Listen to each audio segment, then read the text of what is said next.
Apa sih susahnya mengatakan bahwa adili Jokowi? Mengadili Jokowi itu separuh masalah kita selesai. Kira-kira gitu ya. Tapi tidak selesai, tidak semua selesai karena kerusakan ditimbulkan 10 tahun itu sama dengan membutuhkan waktu 500 tahun untuk memperbaiki demokrasi gitu kan. Ini merusak demokrasi, Bah. Kita sama-sama merdeka dengan Korea Selatan. Korea Selatan bisa apa? Bisa mengadili pemimpin-pemimpinnya yang salah. Karena itu salah satu yang harus dituntut adili mantan Presiden Jokowi.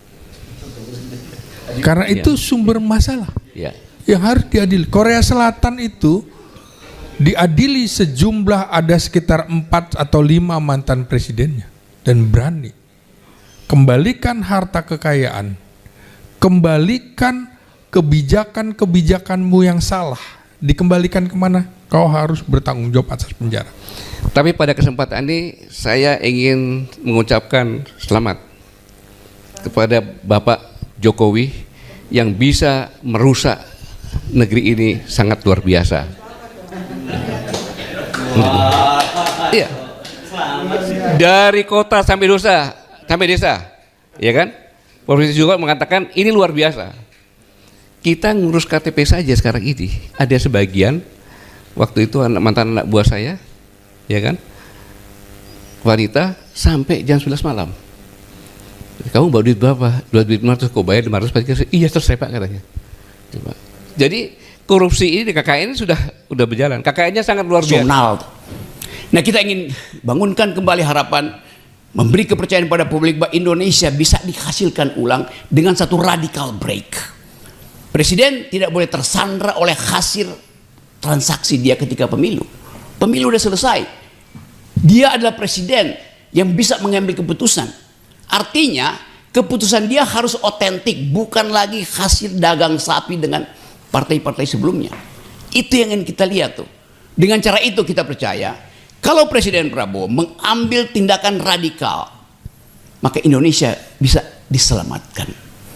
Dengan cara itu kita bisa ucapkan suatu waktu pada generasi yang menunggu 2009 bahwa kita bergerak ke arah Indonesia yang masuk akal. Kita meninggalkan Indonesia yang dungu. Dan demi kemasukakalan itu kita minta Presiden Prabowo menjadi leader, bukan sekedar dealer. Terima kasih. Ya. Oke, teman-teman semua, netizen, mak-mak, BEM, jurnalis, Anda ingat bahwa 5 tahun lalu diambil keputusan untuk membentuk satu organisasi masyarakat untuk menghidupkan harapan pada negeri ini, namanya KAMI, Koalisi Aksi Menyelamatkan Indonesia. Menyelamatkan, kami memilih istilah itu, menyelamatkan. Artinya ada ambang batas untuk menentukan kita mau hidup apa mau mati. Tapi tadi teman-teman saya berupaya untuk mencari dasar masih ada harapan apa enggak tuh. Kelihatannya enggak ada itu. Pak Abbas tadi merumuskan dengan baik, we are decaying from within, membusuk dari dalam tuh. Jadi peristiwa selama 1 tahun ini, yaitu kepemimpinan Presiden Prabowo yang kemudian di ujungnya diikuti oleh tragika bencana, membuat kita merenung kembali apakah tesis kami itu masih berlaku apa tidak, tesis KAMI masih bisa didukung atau tidak. Dan sangat relevan kita mesti bicara hari-hari ini karena ada hal yang memungkinkan kita mengorganisir kembali kapasitas kita bernegara. Karena itu yang hancur. Kami adalah persekutuan kaum yang berpikir, beroposisi dengan konsep, mengucapkan sesuatu dengan keberanian argumentatif. Jadi kalau disebut bahwa kami ini adalah orang-orang yang berpikir, memang itu yang kami pilih tuh. Tetapi kelihatannya Presiden Prabowo agak peka dengan orang-orang yang berpikir tuh. Karena itu beliau kemarin mengatakan banyak orang pinter tapi cuman bisa bicara, banyak orang pinter tapi jadi pengkritik pemerintah,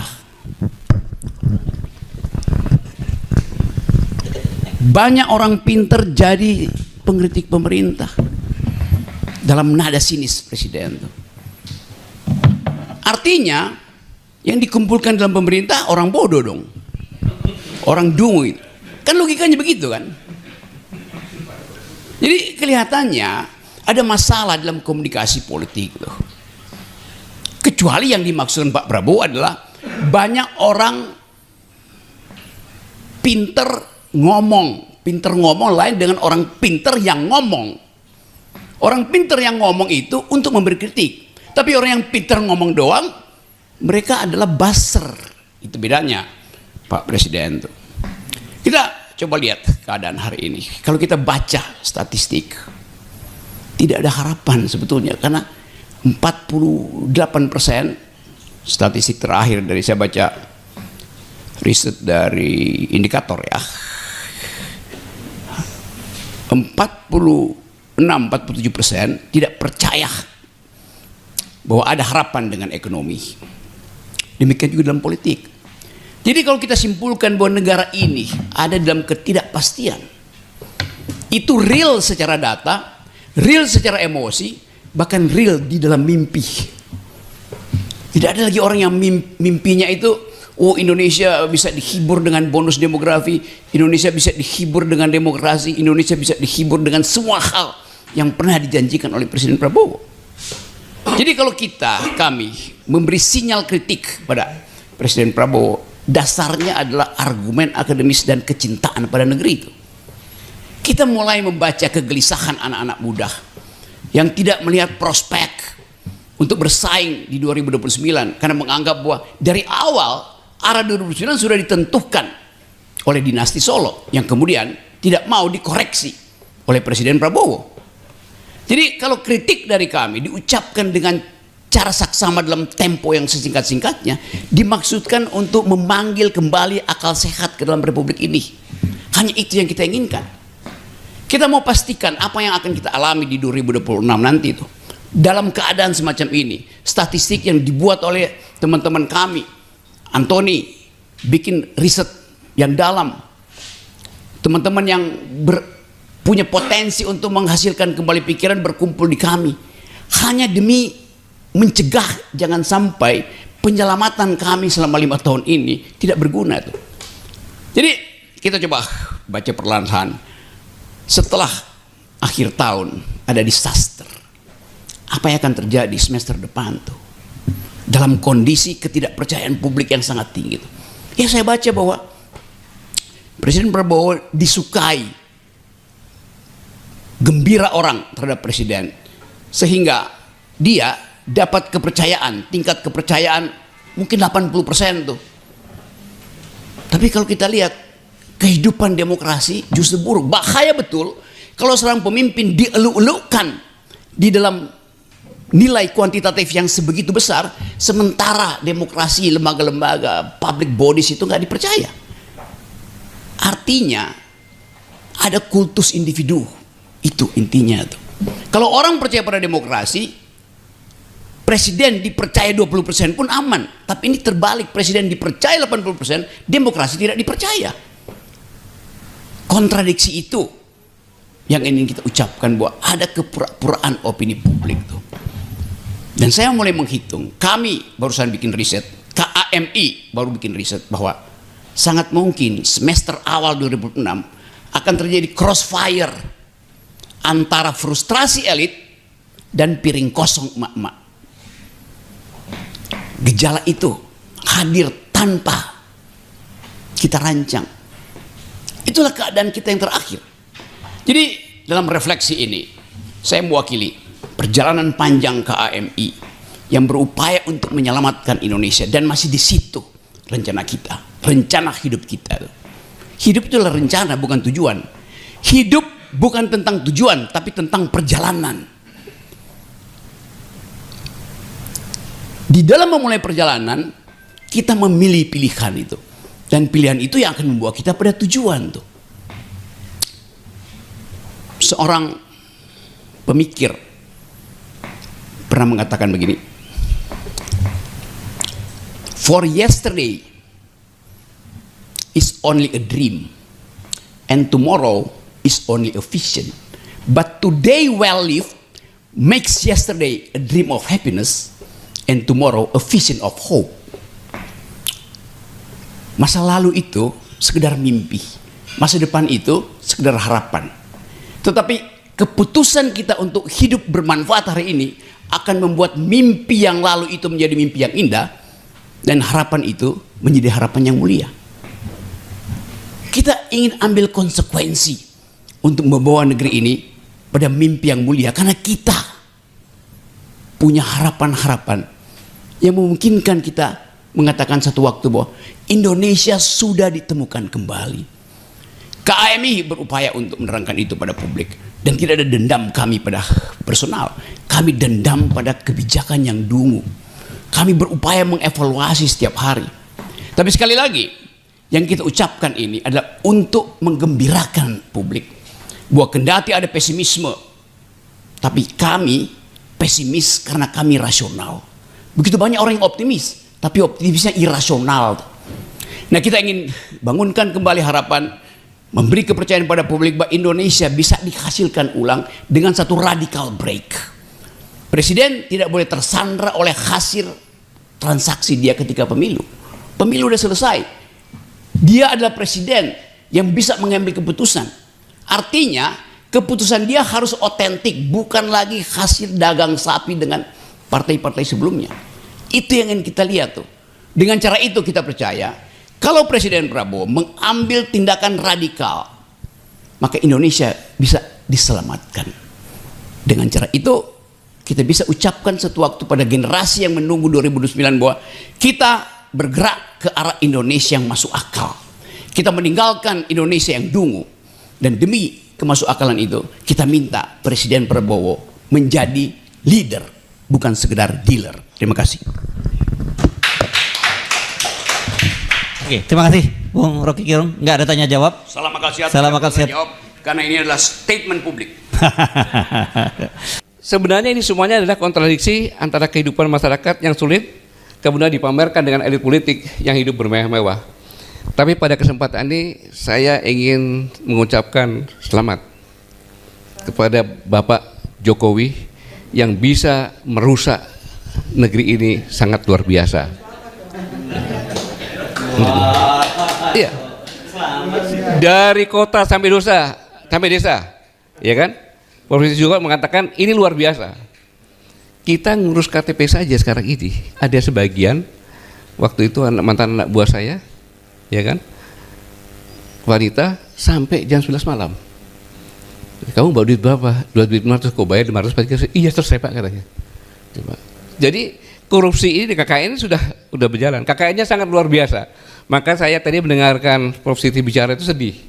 Bila ikut demonstrasi ya 98 dengan niat lebih baik lagi kan gitu semuanya. Ternyata yang didapat diteliti lagi kan terbalik. Jadi saya mau sampaikan, saya tanya kepada ketiga penulis ini. Kira-kira untuk memperbaiki kerusakan geografi, demografi, kondisi sosial dan politik yang dibuat oleh Presiden Jokowi, 100 tahun bisa kembali sempurna enggak? Prof, kira-kira gimana Pak? Iya. Gini aja ya. Iya. Iya. Ini kan kita eranya sudah berubah ya. Jadi kalau kita gunakan iptekin, kita maksimalkan dengan semangat tinggi, kerjaan 1 tahun itu bisa di-squeeze menjadi 4 bulan. Saya sudah membuktikan itu dan bisa. Lah, kalau tadi itu kolektif semangatnya, tapi kalau kita katanya tadi itu ada musuh dalam selimut dan kita tidak bisa menyelesaikan musuh dalam selimut, sampai kapanpun kita akan menggantang asap seperti ini. Terima kasih. Jadi intinya tidak bisa kembali lagi gitu ya. Silakan. Ya, kita sama-sama merdeka dengan Korea Selatan. Korea Selatan bisa apa? Bisa mengadili pemimpin-pemimpinnya yang salah. Karena itu salah satu yang harus dituntut adili mantan Presiden Jokowi.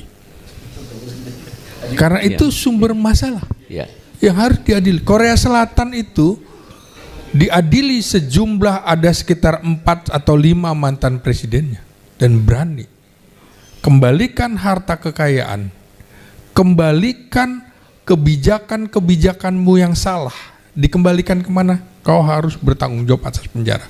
Kalau kita menggunakan kata mikul dhuwur mendem jero, semuanya akan berbalik di situ. Saya kira kita harus melihat budaya-budaya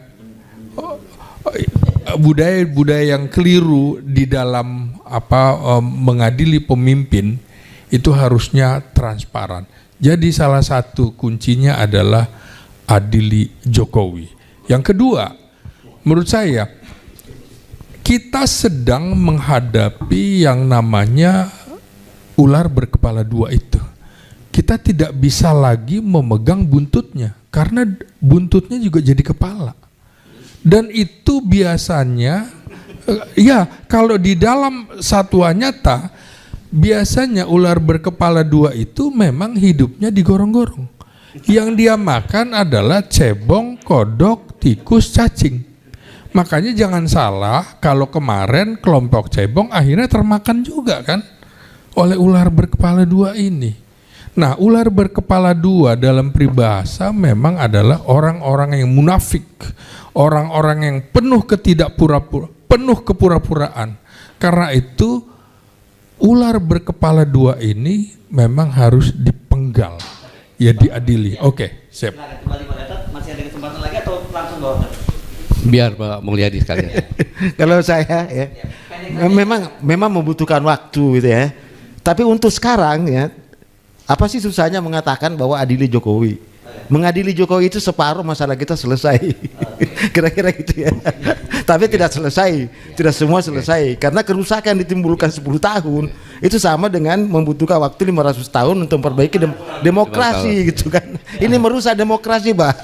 Saya kira gitu. Terima kasih. Memang saya menyampaikan bahwa yang dibebankan kepada Presiden Prabowo sangat berat. Dirusak sedemikian rupanya, sedangkan ini belum 1 tahun kan, gitu. Tapi sudah demo dan sebagainya ini. Ini adalah bukan permasalahan salah perorangan, tapi situasi yang seperti ini. Nah, adili Jokowi itu adalah kita berpikiran positif agar publik tahu kalau tidak salah ya bersihkan namanya. Kalau salah ya sesuai dengan hukumnya. Jadi adili Jokowi itu bukan berarti kita negatif kepada Jokowi, bukan. Justru kita memberikan kepastian hukum. Ya kan, sehingga anak cucunya itu melihat, oh ternyata bapak saya, kakek saya itu dianukan, dia sosok pada benar gitu. Mbak Wi sudah lihat jam 5 saya lepaskan di sini, Mbak.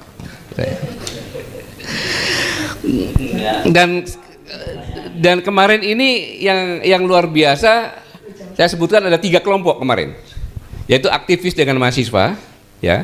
Kemudian kelompok yang benar-benar marah karena akumulasi yang dihadapi. Yang ketiga adalah kelompok yang menjadi penunggang gelap. Iya, yang buat kerusuhan, pembakaran, penjarahan. Membakar halte bus itu tidak mudah loh. Iya, harus ada persiapan. Bawa tangga, naik ke atas, bakar dan sebagainya kan itu. Ini bukan kelakuan mahasiswa. Bukan kelakuan yang marah, tidak seperti itu gitu. Nah, ini yang perlu benar-benar, tetapi sangat disayangkan aparat tidak bisa membedakan antara demonstran murni dengan melakukan pembakaran. Bahkan kebanyakan korbannya yang demonstrasi yang murni gitu. Nah, dan memang dari kesimpulan pembicara yang terdahulu, intinya adalah meminta kepada Presiden segera mereshuffle kabinet. Terima kasih. Sengaja saya tidak bilang Solo karena saya orang dari Solo. Jadi kabinet terima kasih gitu. Ya. Yang kedua, reformasi kepolisian, ya, dan mengganti Kapolri. Dan yang ketiga adalah kembalikan independen dari KPK, sehingga kita bisa menekan. Itu intinya. Ya, tapi yang sekarang ini saya senang sekali bahwa semua pembicara ini meyakinkan saya yang akan saya bicarakan ini. Mbak Wi tadi bahwa tolok ukur dari reformasi itu adalah harusnya pelayanan publik lebih baik. Tapi ternyata terbalik kan, tidak lebih baik. Jadi dapat dikatakan reformasi ini, kalau reformasi berhasil, tetapi reformasi tanpa disiapkan dengan benar, hasilnya seperti sekarang ini. Kemudian sekarang terbelah-belah masyarakat. Bahkan aparat keamanan tangan kanan dan tangan kiri presiden itu tidak akur dengan tadi katakan. Ya, mana ada sama-sama pejabat kok saling menjelekkan. Gitu. Tadi yang anggota Kapolri tadi dia tidak punya salah apa-apa nganterin disabel kan? Lagi di warung dicekek terus disebutkan provokator. Kemudian anggota Intel juga. Kalau aparat tahu pasti dia nggak seperti itu. Dia tidak mendeskripsikan. Padahal tangan kanan presiden itu pada saat tertib sipil itu polisi tangan kanannya. Pada saat darurat militer itu tentara. Ini yang perpecahan. Ini perlu saya sampaikan karena konflik ini sangat berbahaya. Bukan hanya masyarakat saja yang berkonflik, tetapi sudah sampai dengan kepada aparat yang berkonflik. Ini sangat berbahaya. Maka saya ingin mengingatkan bahwa konservatif mengatakan bahwa ada banyak cara sebuah negara bisa mati. Ia bisa mati karena sikapnya yang abai, karena ketidakpeduliannya dan ketidakmampuannya untuk mengenali dan menyelesaikan masalahnya sendiri. Tetapi yang paling gawat adalah ia bisa mati karena pertentangan internalnya yang merobek-robek eksistensinya sendiri. Kita lihat kautunya mereka ini adalah dua-duanya ada di kita. Kita lupa mencari akar permasalahan yang sebenarnya. Untung tadi disindir sedikit oleh Pak Wi tadi, yang saya tangkap sambil saya mendengarkan tadi. Saya mendengar di sebelah sana Pak Wi. Saya tangkap itu bahwa reformasi itu dapat dikatakan gagal karena pelayanan publik. Nah, inilah yang kita tidak peduli dan tidak mampu mengenali penyelesaian masalah-masalahnya sendiri. Yang kedua, perpecahan kita sendiri. Ini jangan main-main. Ini teori yang sudah diteliti. Kemudian saya ingat lagi, perubahan adalah sebuah kekuatan yang dahsyat. Reformasi dahsyat memang itu. Yang sebaiknya direncanakan, dikelola, atau ia akan menjadi kontraproduktif, bahkan berujung kegagalan. Ya ini sekarang ini. Emosi semuanya pokoknya ganti presiden segala macam kan, tapi abis itu dia tinggalkan. Di ruang DPR nggak diawasi. Akhirnya undang-undangnya seperti itu. Gitu. Tapi ada juga Jean-Jacques Rousseau mengatakan bahwa kita ini punya modal yang disampaikan oleh beliau. Tidak ada patriotisme tanpa kemerdekaan. Tidak ada kemerdekaan tanpa kebajikan. Tidak ada kebajikan tanpa warga bangsa. Maka buatlah warga bangsa yang baik dan kau akan memiliki semua yang kau perlukan bagi sebuah negara. Tanpa warga bangsa yang baik, yang kau punya hanyalah budak-budak dari mulai penyelenggara negara sampai dengan rakyat biasa. Pas kan dengan kondisi kita sekarang ini? Penyelenggara negara budak penguasa, budak pengusaha. Ya. Nanti kenapa itu saya jelaskan. Apalagi rakyatnya, budak dari semuanya gitu. Jadi tanpa ekonomi dan tingkat kesejahteraan yang baik, republik itu tidak akan ada. Dan dalam hal ini sebaiknya otoritas publik bertindak sebagai orang tua terhadap anak-anaknya. Ya harusnya kan pemerintah itu sebagai orang tua kepada anak-anaknya. Kalau tidak mengatakan rakyatnya Tuhan, anggaplah sebagai anaknya sendiri yang dia asuh. Dan Otto von Bismarck menyampaikan bahwa ini yang parah. Penyakit mental di kalangan bawah masyarakat relatif mudah untuk dikenali dan demikian juga penyembuhannya. Kita udah tenang sebentar aja, rakyat biasa. Tapi penyimpangan mental elitnya lebih sulit dideteksi dan rehabilitasinya pun bisa berkepanjangan. Sudah menjabat, masuk KPK, masuk, keluar lagi, jabat lagi, masuk KPK lagi. Itulah penyakit kita ini. Dan ini teori yang nyampaikan dan sudah diuji. Maka saya mengingatkan Sayyidina Ali bin Abi Thalib menyampaikan tiada kemelaratan yang lebih parah dari sikap abai dan masa bodoh.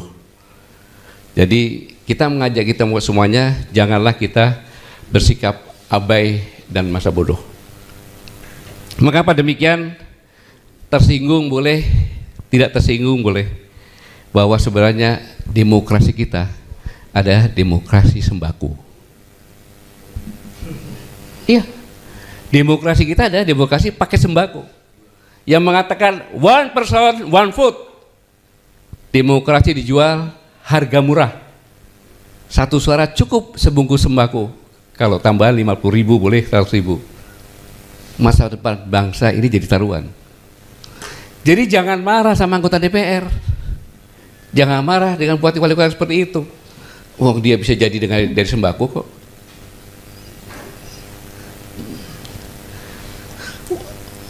Memang terdengar indah teori ini, one person one vote, tapi mengabaikan realitas bahwa mayoritas pemilih kita masih bisa dibeli dengan paket sembako seharga 100.000. Kita tidak membangun sistem politik berdasarkan asumsi idealis tentang educated voter, tapi di negara yang sebagian besar rakyatnya masih khawatir besok mau makan apa, ya kasih sembako ya terima duluan aja, wong dia besok makan apa nggak jelas. Maka saudara-saudara sekalian, ketika Indonesia sedang marah, hasil demokrasi yang mengecewakan, mungkin inilah saatnya kita berani mempertanyakan ya, asumsi fundamental kita tentang bagaimana seharusnya keputusan politik dibuat di negeri ini. Kalau kita tidak berubah ini, ya berubah nggak akan berubah. Wong yang menguasai negara ini hanya ketua partai saja, ditambah lagi taulah ketua Mahkamah Agung, Mahkamah Konstitusi, presiden, wakil presiden, selesai. Terus apa sebenarnya tujuan dari sistem politik yang baik?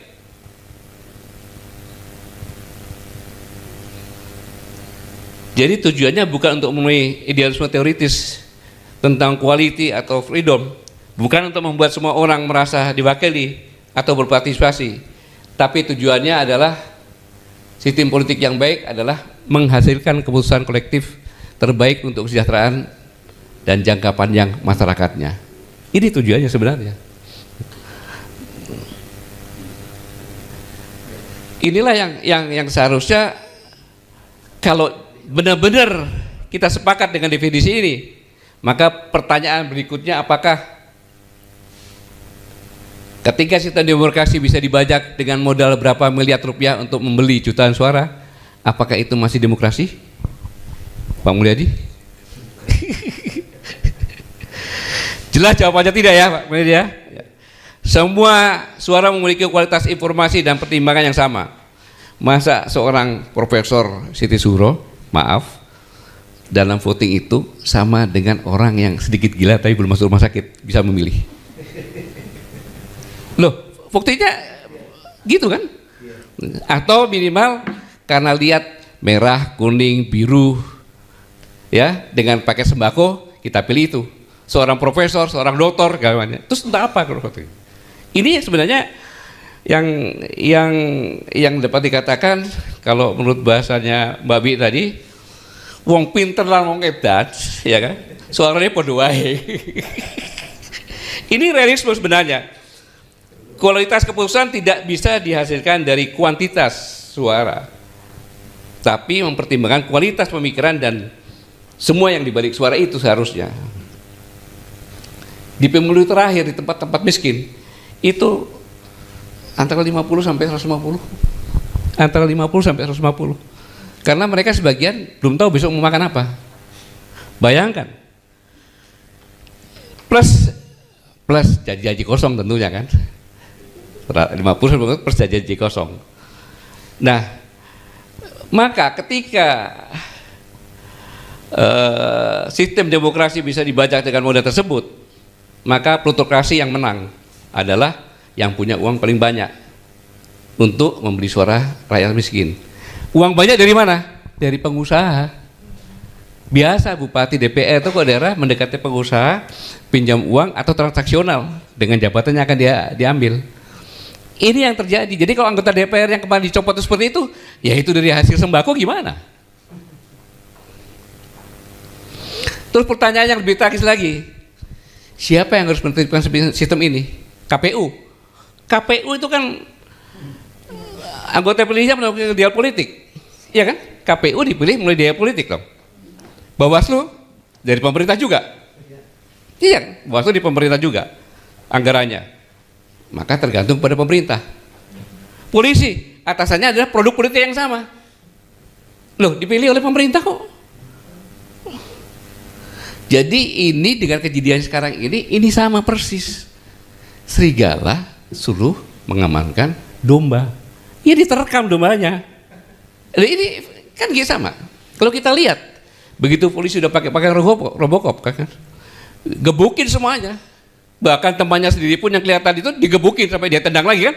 Ada seperti itu. Jadi bukan salah polisi, bukan salah semuanya. Sistem kita yang seperti ini. Ya serigala suruh jaga domba ya meleng dimakan lah.